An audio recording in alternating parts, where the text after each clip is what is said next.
أعوذ بالله من الشيطان الرجيم بسم الله الرحمن الرحيم. Kisah yang kedua, kisah yang lebih luar biasa lagi buat saudara semua. Kisah tentang seorang security yang dalam waktu kurang dari 7 hari mengubah hidupnya. Dari sekedar rumah kontrakan yang 75.000 per bulan, dia kemudian bisa menempati rumah mewah dengan kolam renang, 3 pavilion, water heater, playground, dan subhanallah berubah. Nanti saya akan bawa saudara, kalau dia bisa berubah pasti saudara juga bisa. Tapi dia melewati itu cepat sekali. Kurang dari 7 hari dia pindah tuh. Dari rumah yang seuplok itu bisa pindah menempati rumah yang barangkali kita bermimpi pun tidak. Kisah ini berawal ketika dia punya istri sudah akan melahirkan anak yang ketiga nih. Jadi dia punya anak 2 udah. Kalau ini lahir jadi 3. Terus dia memandang dia punya rumah. Ya Allah, kalau anak saya yang ketiga ini lahir, mau ditaruh di mana? 5 tahun yang lalu di Semanan, di Kuitang, Tanjung Priok, Semper, Pasar Minggu, Cililitan, rumah kayak gini masih ada. 75,000 a month per bulan masih ada. Sekarang masih ada rumahnya, cuma harganya jadi pego. Oh masih ada pak, saya masih nemuin itu. Malah di patungan berdua. Kalau malam diisi tukang bubur, kalau pagi diisi tukang nasi goreng. Iya pak, itu kita, dan itu harus kita rubah tuh. Yang lu ajak yang begitu.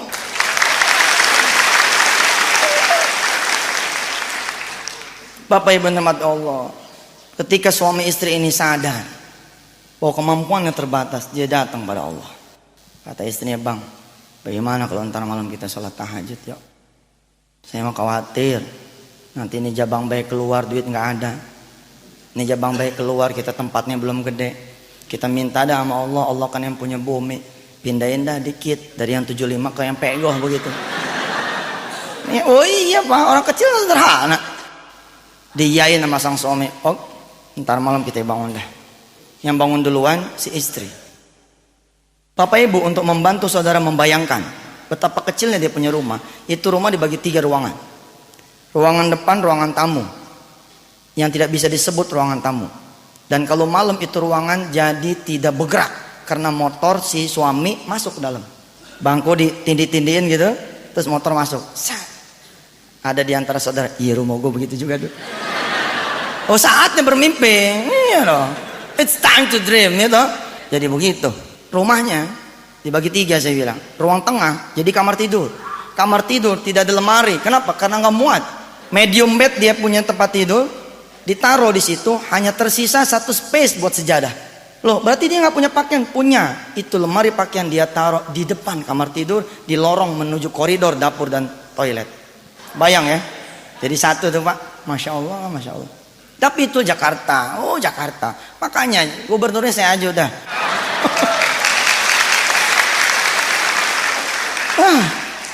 Ngomong kosong aja lah. Udah begini Jakarta. Hidupin ibadah. Hidup semuanya. Ikhtiarnya bagusin, ibadahnya bagusin. Kencengin ikhtiarnya, kencengin ibadahnya. Sudah. Pasti berubah.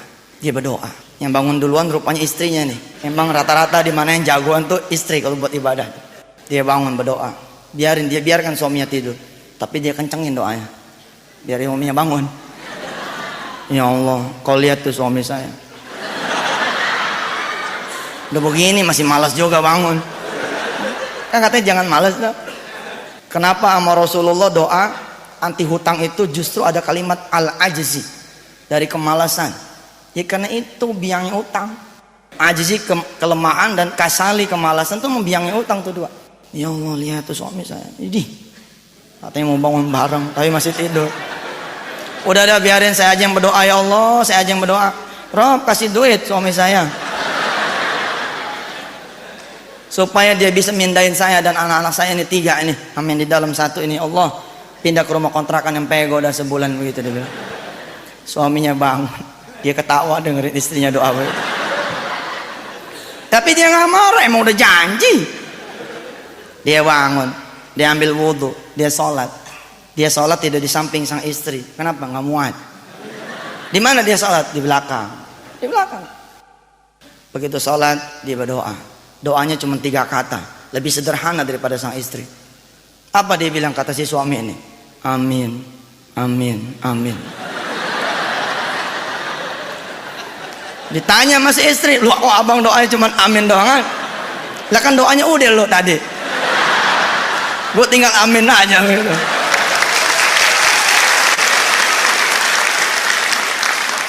Bapak Ibu yang dirahmati Allah, itu kejadian malam Senin. Senin pagi dia pamit sama pimpinan yang paling atas nih, pimpinan atasan dia, kepala seksi begitu kali ya. Dia minta izin sama kepala seksinya, dan saya minta izin selama seminggu berturut-turut saya tidak ikut shift malam. Kenapa Pak tidak ikut shift malam? Saya pengen nemenin istri saya sholat malam. Oh subhanallah. Emang kenapa gitu? Ada masalah apa? Gak ada masalah sih, tapi saya pengen berubah jadi lebih baik. Istri saya kan nih lahir anak yang ketiga nih bakalannya, sempit banget rumah. Tapi kalau saya merubah dalam waktu singkat, rasanya nggak mungkin begitu. Saya mau merubah bersama Allah aja. Maka saya mohon diizinin Pak, selama 7 hari berturut-turut saya pengen bangun malam. Nanti begitu istri saya melahirkan, saya akan normalin lagi nih. Saya akan normalin lagi pekerjaan, ikut shift lagi malam begitu.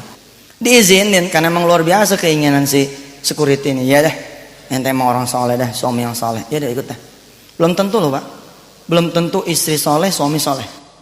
Si suami soleh, istri soleh, kepala seksinya demen. Iya deh.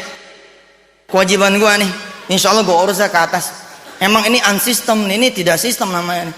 Tapi insya Allah lah teman-teman pada ngerti niat baik ente. Begitu dia bilang. Bismillah, malam Senin dia sholat, malam Selasa sholat, malam Rebo sholat, malam Kamis sholat. Baru berapa malam nih? 4. Saya bilang tadi di Mukaddimah berapa hari dia berubah? Kurang dari 7 hari. Hari Kamis Allah datang ke rumah dia. Sebagaimana Allah pernah datang kepada diri kita masing-masing, tapi kita punya mata buta, kita punya ilmu nggak ada, kita tidak bisa melihat bahwa yang datang itu Tuhan, yang datang itu Allah. Pasangannya tahajud itu sedekah Pak. Ada orang yang bisa keluar dari rumahnya lalu bersedekah, ada orang yang tidak bisa keluar dari rumahnya, Allah hadir supaya dia bersedekah. Datang nih ada iparnya, Assalamualaikum, Kamis pagi. Iya Kamis pagi kan. Assalamualaikum Bang. Waalaikumsalam. Tumben lo datang pagi-pagi. Iya Bang, ada kabar bagus nih. Apaan kabar bagusnya? Saya keterima di Saudi nih, jadi TKW. Minggu depan insya Allah saya akan berangkat ke Surabaya. Oh bagus deh. Tapi ada masalah nih Bang. Apa masalahnya? Bukan duit kan? Udah langsung nih resisten dia. Bukan duit kan? Bukan Bang, kalau soal duit sih udah diatur sama agensi gitu. Ini soal anak saya Bang. Anak kamu kenapa emang? Lah anak saya kan 2 Bang, sama mama Abang. Lah gak ada yang jagain Bang. Selama saya pergi nanti ke Saudi saya bingung sama siapa saya nitipinnya anak saya. Jadi saya datang Kamis pagi kemari, saya mau nitipin anak saya kepada Abang. Melotot tuh si security. Doanya dia apa coba? Ya Allah perbesar rumah kami, ya Allah perluas rumah kami. Ternyata Allah datang bercanda sama dia. Bercanda Allah datang sama dia. Rumah kayak curut begini mau taruh di mana? Di mana kayak Bang sempilin? Kalau bukan Abang kemana lagi begitu? Emang dasar orang soleh. Emang dia punya niat luar biasa. Apa dia bilang? Iya deh. Paling-paling nih di tempat kita ngobrol nih. Kalau malam kan ntar biasanya suka Abang masukin motor Abang. Kalau emang dia mau, ya udah deh. Ntar motor Abang kalahin. Biar dia tidur di sini aja, subhanallah. Tapi ntar tunggu empok lu datang deh. Kalau empok lu setuju, redo dia, ya udah masuk dah 2 tuh anak sini, insyaallah. Tapi dalam hati dia berdoa emang kelewatan ya. Saya berdoakan bukan jadi sempit, supaya jadi gede gitu. Kenapa jadi sempit? Tapi tunggu istrinya nggak pulang, dia pulang. Si adik ipar nih pulang, nggak lama datang istrinya. Ngelihat wajah istrinya, nggak tega nih si suami, nggak tega ngomong. Karena dia tahu keinginan memperbesar rumah, keinginan istrinya, dia tinggal ngaminin begitu. Karena sebagai suami dia tidak paham bagaimana caranya menambah penghasilan dia, maka dia pun aminkan ketika istrinya mengajak dia bertahajud. Begitu dia mau ngomong keseket dia punya leher, nggak jadi dia ngomong. Akhirnya Kamis pagi itu nggak ada omongan ke istrinya. Dia jalan ke kantor, dia pikirin cara ngomongnya gimana masih istri. Bener loh Pak, nggak gampang loh komunikasi sama istri ya, khususnya urusan begini nih. Akhirnya si suami ketemu. Ngomongnya kapan? Ngomongnya ba'da tahajud, nanti setelah salat malam. Biasanya dia bangun suka telat di belakang sang istri. Kali ini dia nggak mau kalah, dia bangun duluan di depan posisinya. Begitu istrinya bangun, si abang udah sholat. Wah hebat, subhanallah. Sholatnya si istri. Begitu si istri mau Allahu Akbar, dikasih tahu masih suami. Dek, ntar doanya abang aja ya. Ntar yang berdoa abang aja katanya. Begitu. Berdoalah kemudian si suami nih didengar sama si istri. Doa ya, yang sekaligus ngasih tahu sama si istri. Ya Allah, emang kau mau kelewatan. Pusing nih saya. Tadi pagi datang adik ipar saya, mau nitipin anaknya 2. Lepas padahal di sini rumah sempit. Dan engkau juga yang maha tahu, maha mendengar bahwa kemauan istri saya kemarin apa coba? Supaya rumah saya tambah gede. Sekarang dah datang dia tuh, saya bingung gimana ngasih tahu sama istri saya gitu. Subhanallah aja. Dicobit sama istrinya tuh. Ih abang, itu dia ngomong tuh. Emang beda tuh kalau ngomong tengah malam itu lain. Sambil buka mau kena si istri jawab, bener tuh bang cerita tadi pagi. Bener. Terus bagaimana menurut lo? Emang inline. Satu chemistry nih si suami istri soleh ini dan soleh, satu kimiawi begitu. Apa dia bilang? Insyaallah bang, kalau saya sih bagaimana komandan aja.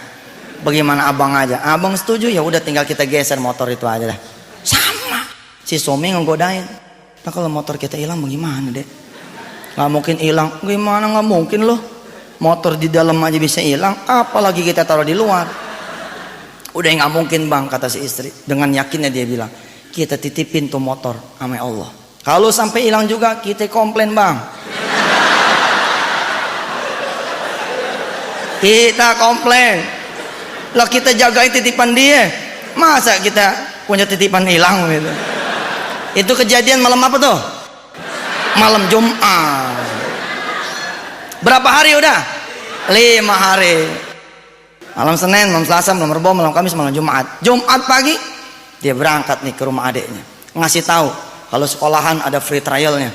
Insya Allah nih rumah juga ada home trialnya begitu. Ntar sore abang jemput tuh ponakan, insya Allah dah kalau emang dia betah, tinggallah di dalam. Bapak Ibu yang dirahmati Allah, Allah memberi jawaban nih. Allah memberi jawaban buat dia tuh tahajud dan sedekah. Begitu subuh selesai sholat tuh malam Jumat, sebelum dia berangkat ke rumah adiknya, dia keluar kamar. Tadi kan saya bilang kepada ibu dan bapak semua bahwa ada lemari di depan kamar tidur dia. Mendadak dua-duanya menjadi merasa dapat jawaban dari Allah. Oh ini dia, nggak usah ngegeser motor karena bahaya. Ini aja lemari dia geser. Lemari dia bongkar, dia bikin undakan gitu. Supaya apa? Supaya muat ditaruh tikar di depan kamar tidurnya. Lihat, kalau seseorang mau berniat berbuat baik, Allah akan sediakan jalan-jalan buat berbuat baik.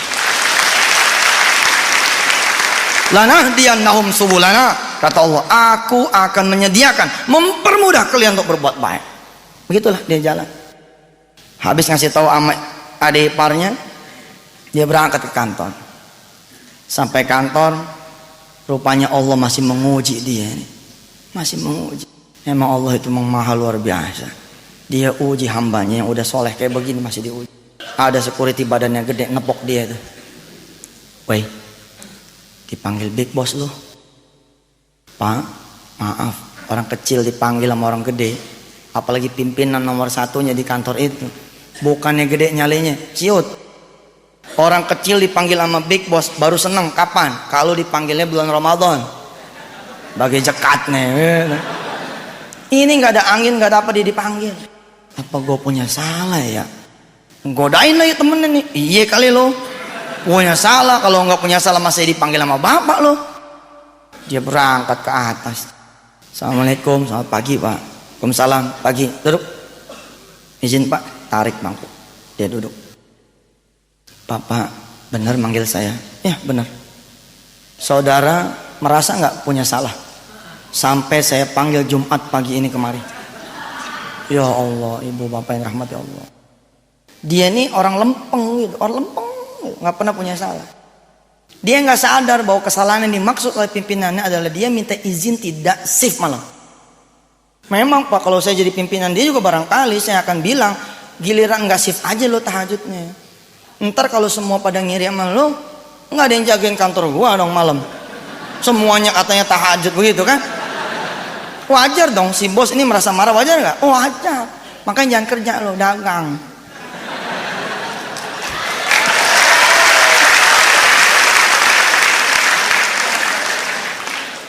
Bismillah ya, dia jalan ke kantor si bos ternyata dapat yang beginian.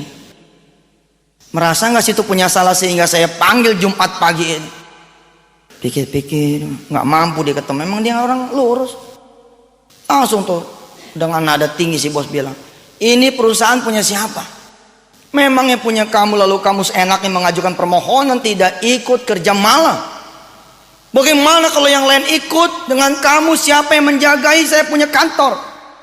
Baru tuh salah, ya Allah Pak, kalau emang itu dianggap sebuah kesalahan, saya minta maaf Pak. Ya udah, saya maafin, kata si pimpinan. Tapi Senin besok, you nggak usah lagi kerja di kantor sini. Subhanallah. 7 hari makin jauh nih Pak. 7 hari makin jauh. Bukan makin dekat, makin jauh. Lihat, ketika kesulitan memuncak, justru di situ momennya buat kita turun. Kita udah dapat. Udah kita bawa pulang sebenarnya. Udah kita bawa pulang, cuman kita nggak sadar gitu. Nggak mungkin, Allah nggak mungkin menyia-nyiakan kita punya usaha. Nggak mungkin. Saya maafin, tapi you nggak boleh lagi masuk Senin besok di kantor ini. Gitu. Nangis di si satpam. Badannya gede juga percuma dah tuh dah. Udah nangis. Begitu netes air matanya mulai ngembeng dia punya mata. Pengen pamit nih, terakhir begitu pamitan. Wih, ketawa si bos. Ketawa terbahak-bahak sampai terguncang dia punya bahu. Melihat si security nangis.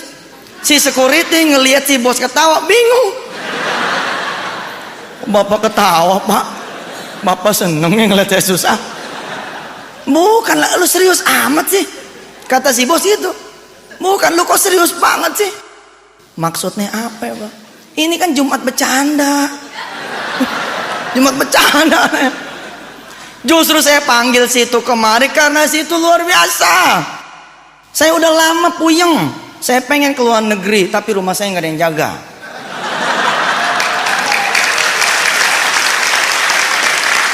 Udah mulai kebayang ya. Udah mulai kebayang kenapa dia bisa pindah rumah dari rumah kecil ke rumah gede, udah kebayang ya. Rumah siapa itu? Bagi Allah itu easy.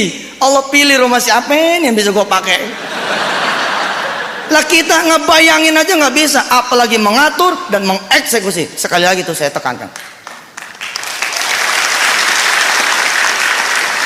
Bagi Allah terlalu mudah. Bagi Allah terlalu mudah. Kenapa? Sekali lagi, innahu ala kulli syai'in qadir.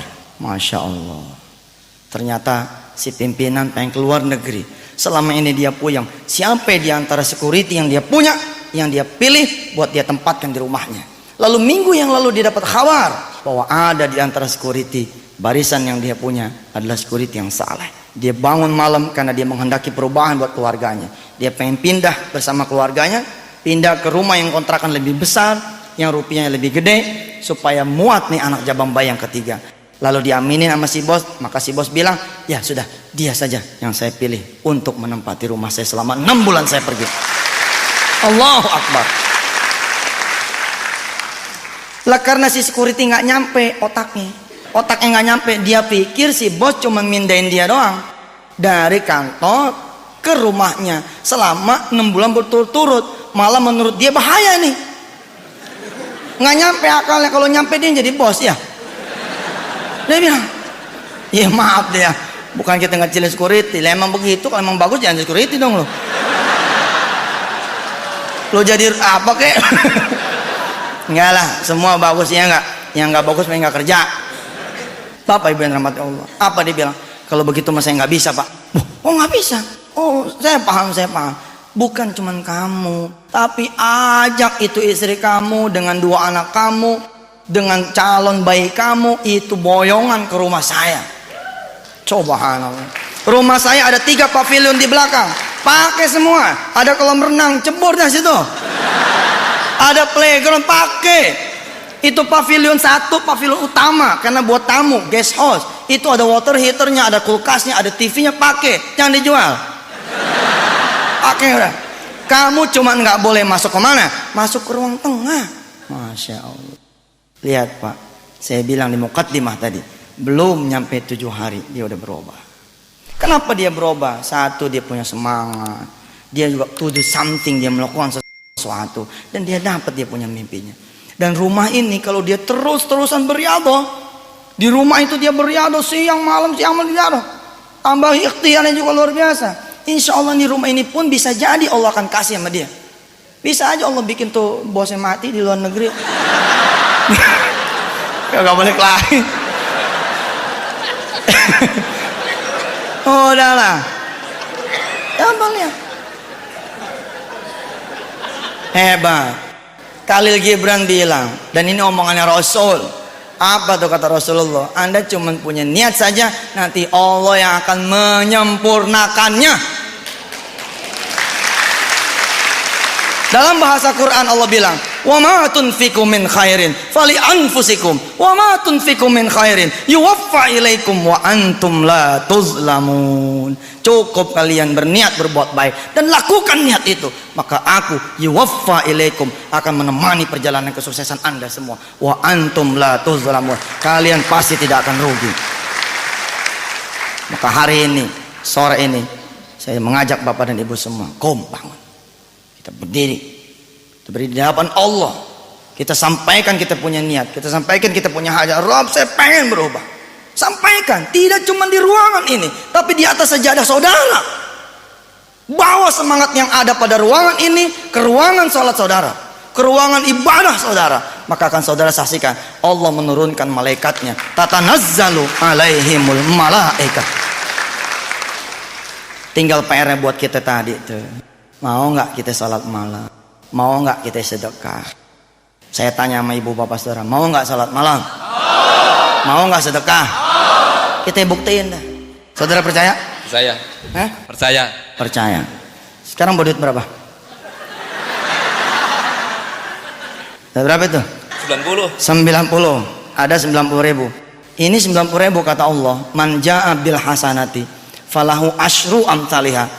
Siapa yang ngasih 1 akan dibalas 10 kali lipat. Ya? Akan dibalas 10 kali lipat.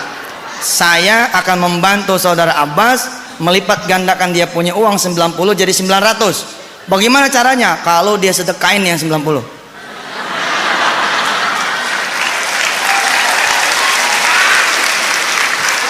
Saudara Abbas, pegang dulu. Dari 90, berapa yang saudara mau sedekahkan? Semuanya. Semuanya, Masya Allah. 10 dikurang 1 bukan 9 tapi 19.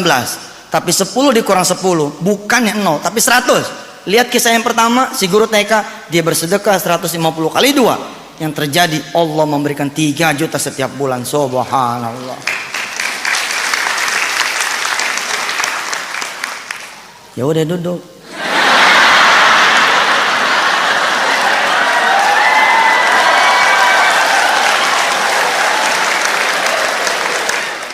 Saudara, kalau saudara hari ini bawa uang 110.000, berapa yang saudara sedekahkan? Bingung ya. Dulu sebelum tahu ilmunya bahwa sedekah bisa dikali 10, saudara memilih yang 10. Padahal kalau saudara sedekah yang 10, uang saudara akan menjadi 200.000. Kalau saudara punya 110, saudara sedekahkan yang 10, maka uang saudara akan menjadi cuman 200. Tapi kalau saudara sedekahkan yang 100, bawa yang 10, maka saudara akan menyaksikan saudara punya uang 1.010.000. Dulu kita bersedekah yang 10 karena kita tidak tahu.